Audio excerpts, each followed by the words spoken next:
Hey there, coaches. My name is Rich Hargitt. I'm the head football coach at Emmett High School in Emmett, Idaho, and I'm also a lead consultant for coaches all over the country with the surface to air system. You can find us on Twitter at Coach Hargitt or at S2A System. You can also find us on YouTube at S2A System. You can head over to our website, which can be found at www.richhargittfootball.com. That's RICHHARGITT football.com. The video that we're going to share with you today, coaches, is all about GT bash, guard, tackle, counter, bash. And I think it's a great football play. It's something that I've seen a lot of awareness on social media lately. It's a really popular play. I think it's a great play. I think it's a great gap scheme, quarterback run-based play. If you're interested in this play in a little bit more detail, head over to our website at www.richhargittfootball.com. There's an entire book on there called the Gun Triple Option 2.0 Manual. We have an entire chapter dedicated to GT Triple in there. So if that's something you're interested in, I would highly recommend you check that out. Let's start by talking about the play a little bit. Okay, first thing, you can see the guard and the tackle are pulling to the left. The quarterback is going to run the ball to the left. So it's a left side counter. The bash word means backs away. And that's a term I picked up. First time I heard it was Ohio State when Tom Herman was the OC there for Urban Meyer. The cool thing about it is you're reading this C-gap defender. So if the C-gap defender cuts those backs off, the quarterback is simply going to run the football the other way. If for whatever reason he pinches down with the pulling lineman, which he's trained to do, the ball is going to ricochet around outside and it's going to become sort of an outside zone type play. And that's what's really cool about it. You have the benefit of quarterback-based gap run between the tackles and then a perimeter run on the exterior of the box. Here we got into 22P so that our tight end can kind of load up on this 9 technique and eliminate him so that then you can see here they have a line game going. They're slanting to this side. They're assuming it's a slant to the field. So they're actually going to triple gap this thing and end up with 3 guys over there, giving us the quarterback counter back the other way. Now, this is a 9-on-9 thud type period with pads on. So you can see here they're not going to light our quarterback up. But the guy that's going to be eligible to actually be left and come get him is actually a safety. So that's a really good situation for the offense. High probability of success right there that we're going to have a good run play because obviously now we've got our quarterback all the way to the 3rd level on their safety. All right, so there's your 9-on-9 look at it. Here's a team period look at it. So this is a full contact team period. Now we have 1 tight end in the game. We're seeing a 4-down structure. We have a lot of trouble with this defensive end over here in the 4-down, this 5 technique over here.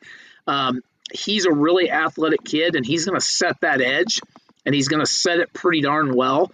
So we're going to run backs around him. You can see here we're going to block their nickel. We're going to block their corner, and then our back would go all the way up and get their safety here. If this defensive end does not cut us off from access to the perimeter, we're going to have a great outside run right here. He knows that, so he cuts us off, and then we're going to get an explosive play up the other side of the formation, which is really cool. Okay, the defense doesn't have a lot of choice here. They've got to cut off these twin backs from getting free access to the field, but then they're going to be vulnerable to the boundary. So in this regard, it gives us a great way to get the ball to the perimeter without having to block one of the defense's best players, and still gives us the capacity for an explosive run to both sides of the formation sort of equidistantly. We can run sort of the 2-back outside zone type play to the left, or we can run counter GT back to the right. And again, either way, we feel like we have a highly explosive play right there. All right, here we are back into the 9-on-9 or thud period when we're down here in our own end zone. You can see this is sort of that 9-on-9 thud. We're in 10P. I love this as a 10P play. I think this should be a base play in anybody's sort of 10P air raid arsenal if you want to run the football. I think this is a really good way to be able to run the ball with your quarterback as well as get your backs involved. I just think this is a phenomenal 10P play. There you go. C-gap player is going to chase the back. As he chases the back, takes himself out of the play. Quarterback does a great job reading the second puller. He's reading the pulling tackle there and just fitting off that pulling tackle, which, again, I think is a really good job. Here we are back in team time, back in green grass. Same thing, you're going to get 10P, 2x2 structure here.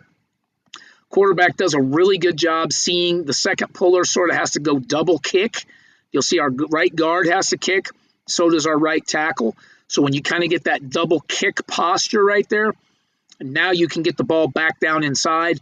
Okay, it's not a super, fancy run, but this is a good 4-yard run to get a drive started. This is 1st and 10. It's actually P and 10. You're going to pick up 4 yards here. You're going to be 2nd and 6. A lot of good things can happen for you right there, starting off the drive with the Q run. Here we are back into a double tight end set, 22P split backs, kind of similar to what you saw earlier. Okay, really, really good, really efficient football right here. Nothing super complicated about this. Okay, not a lot of moving parts, not a lot of super complicated reads. Just a lot of highly efficient football, a lot of easy ways for your quarterback to read the play and get the ball north-south or to get it east-west. Here's another big thing I would say about this play. It's very personnel group friendly. We're going to run this from 10, 11, 12, 13, 14, you name it. We're going to run this play from a variety of personnel groups, motion packages, after shifts, okay, 1st down, 2nd down, 3rd down. It's just such a ubiquitous play where you can really use it in a lot of different scenarios.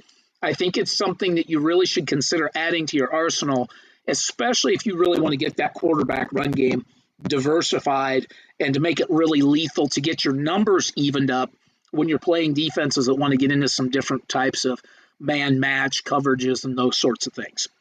So again, coaches, I hope this concept is useful for you. I hope this video is useful for you. I would strongly encourage you to head over to our website at www.richhargittfootball.com.